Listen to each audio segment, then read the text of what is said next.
Hi, this is a pre-recorded lecture on the transformation of sentences, that is active and passive voice,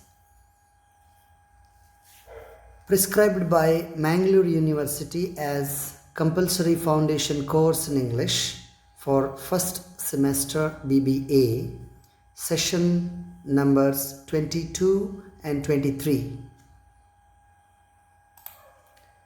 Let's look at how to transform an active sentence into a passive voice. What is an active sentence and what is a passive sentence? And later, let us learn about some of the exercises. Let us solve some of the exercises in direct and indirect speech, as well as active and passive voice. Have you observed the emphasis of the sentences in day-to-day conversations? If you are sensitive,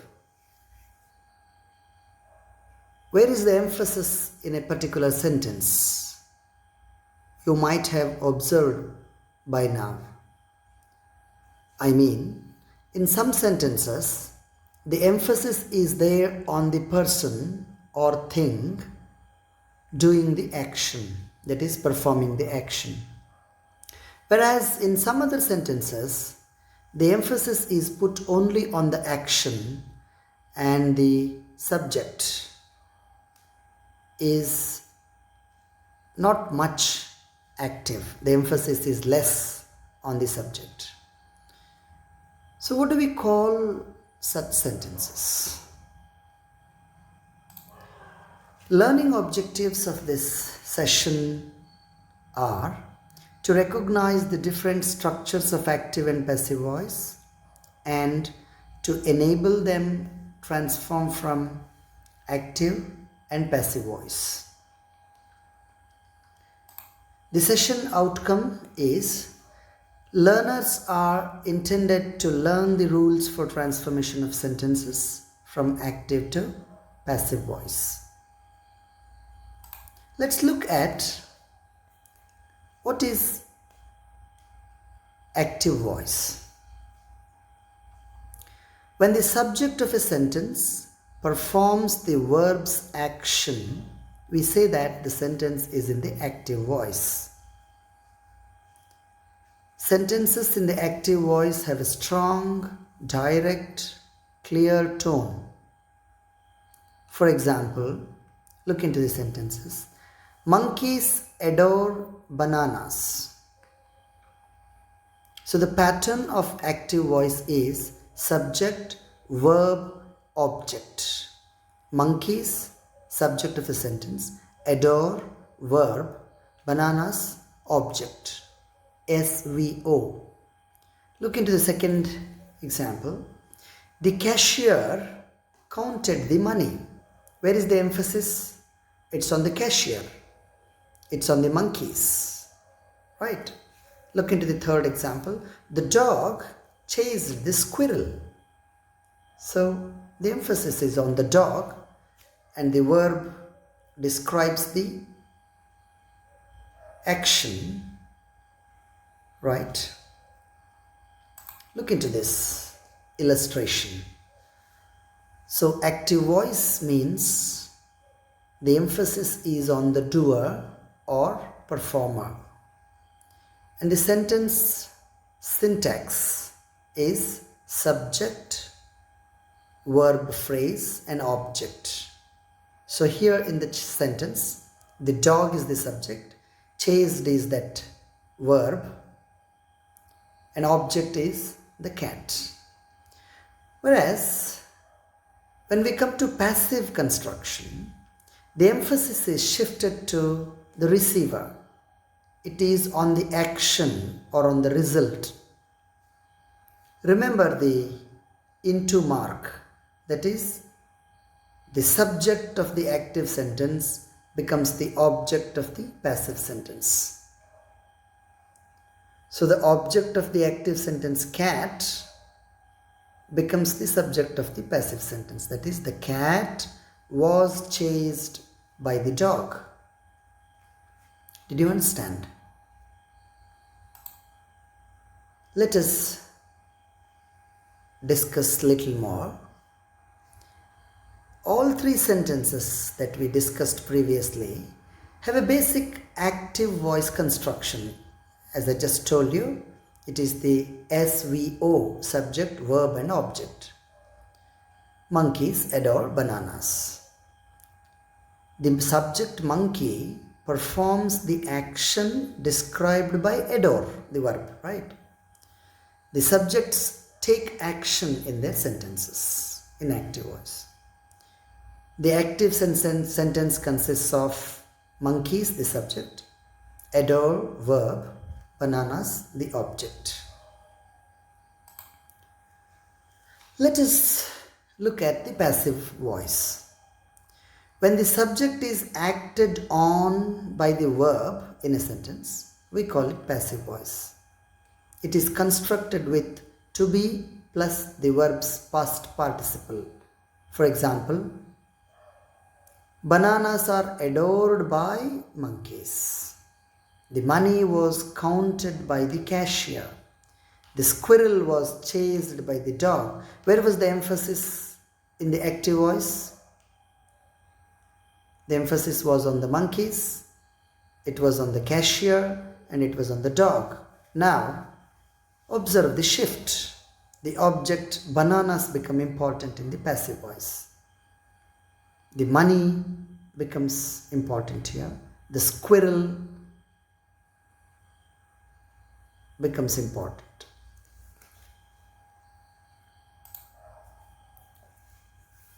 Take a closer look at the active sentence. It consists of monkeys, as we just discussed right now, as subject, adore verb, bananas object. Whereas in the passive sentence, look into the construction. It consists of bananas, that is the object, are adored, a form of to be plus the past participle adore, right? We use a preposition by plus monkeys, the subject. Look into the illustration. Active voice tells us what a person or thing does. Here the subject performs the action on the object. The format is subject, verb, object. Like, Anna painted the house. Emphasis is on Anna, not on the work that Anna did. The teacher always answers the students' questions. Ali posted the video online. So this is active voice. Look into the passive voice. Passive voice tells us what is done to someone or something. So here the emphasis is on the action. The subject is being acted upon. And also look into the structure. Object, verb, subject. Example, the house was painted by Anna. Right? The emphasis is what happened to the house, not who painted it, right? The students' questions are answered by the teacher, right? The video was posted online by Ali. So the video becomes important, not who posted it in passive voice. Then we need to know when to use active voice and when to use passive voice. Using the active voice conveys a strong, clear tone. It's very precise. Whereas the passive voice is subtler and weaker. There are times the passive voice is useful and called for. Example, the squirrel was chased by the dog. The sentence construction would be helpful if the squirrel were the focus of your writing and not the dog. Then it's fine. Look into this wrong use of passive. Example, if there are any questions, I can be reached at the number below. Look into the meaning of the sentence. The structure of this sentence is weak because it doesn't identify the subjects in either clause, right? Main clause or the subordinate clause. Rather, it would be more meaningful if you write like this. If you have any questions, call me at the number below. Straightforward, simple. The meaning is conveyed precisely, right? You can go on solving these sentences and convert them into passive voice. The people elected him as the MP. You can say he was elected as the MP. By the people is optional, it is understood. Similarly, you can go on with the other sentences like give the order, I offered him a post, we should help the poor, the king gave him a prize, who called you names? You can change it into passive as by whom were you called names? Then the sentence, the teacher gave him a prize. Other exercises, I will pay you nothing today. He shot him dead. They proposed to build a monument in his honor. Pay this bill today. The enemy has defeated our army. We must listen to her words. Please walk to the left, and you can go on taking several more sentences for your exercises. Let's rehearse also the transformation of direct and indirect speech.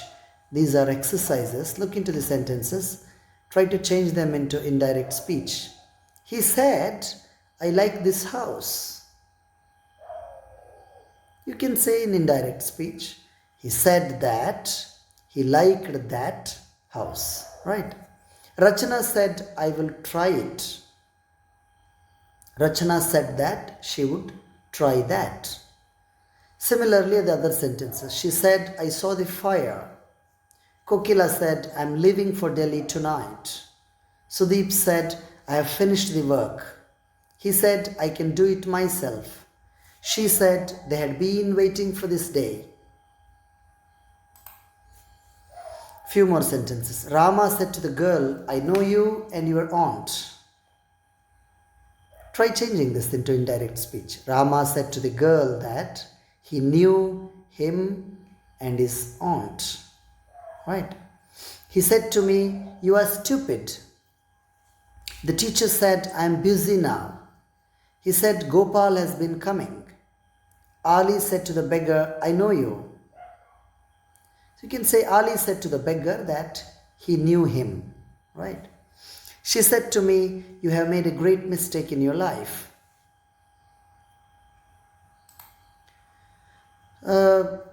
Getting back to the active and passive voice.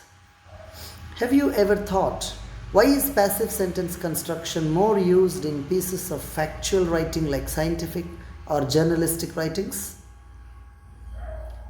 It is because they describe a process or procedure, that is the passive voice. We are not interested in the doer, but action. For example, trees are cut. You are not interested in saying the municipal authorities cut the trees. You are interested in saying what has happened. So when the doer is important than the action, we use active sentence constructions. So let's look at some of the multiple choice questions. In active voice, the dash becomes important. Choice A, agent, B, verb, C, doer, D, object. What is the answer? It is the doer. Right? Look into the second question. In passive voice, the dash becomes important. Doer, action, noun, verb. The answer is action. Look into the third question. Passive voice is used when the dash is unknown. Verb, noun, pronoun, agent. Simple. Agent. Fourth question. Passive voice is used when the dash is unknown. Is it verb, noun, pronoun, or agent? Fourth question. If we want to convey what happened, dash is handy. Is it verb, passive voice, noun, or active voice? The answer is passive voice, right? Look into the fifth question. When the person or thing doing the action, we use concord, passive voice, active voice, or modals. Answer is active voice, right? Look into the sixth question. He told me that I might go is an example for dash. Concord, direct speech, superlative degree, indirect speech. What is the answer? Indirect speech. So, question number 7. When we describe a process or procedure, we use dash. Pronoun, passive voice, direct speech, active voice. What is the answer? It is passive voice. Question number 8. He said, I can do it myself is an example for dash. Reported speech, direct speech, indirect speech, none of the above. So the answer is direct speech. Look into the 9th question. He was elected mayor is an example for dash. Object, active voice, passive voice, none of the above. What is the answer? It is passive voice. Last question, question number 10. I offered him a post is an example for dash. Active voice, passive voice, idiom, none of the above. What is the answer? Active voice. So the references used in preparing this lecture are 4 books. Spectrum 1, the prescribed textbook by Mangalore University, published at Hyderabad by Orient Black Swan Limited in the year 2019. Then the other 3 grammar books used are Intermediate English Grammar, 2nd edition by Raymond Murphy, published by Cambridge in the year 1999. Then the book A Practical English Grammar, 4th edition by Thompson AJ and A.V. Martinet, published by Oxford Publications in the year 1997. Then the book titled Essentials of English Grammar and Composition by Agarwala N.K., published at New Delhi by Goel Brothers in the year 2017. So thank you.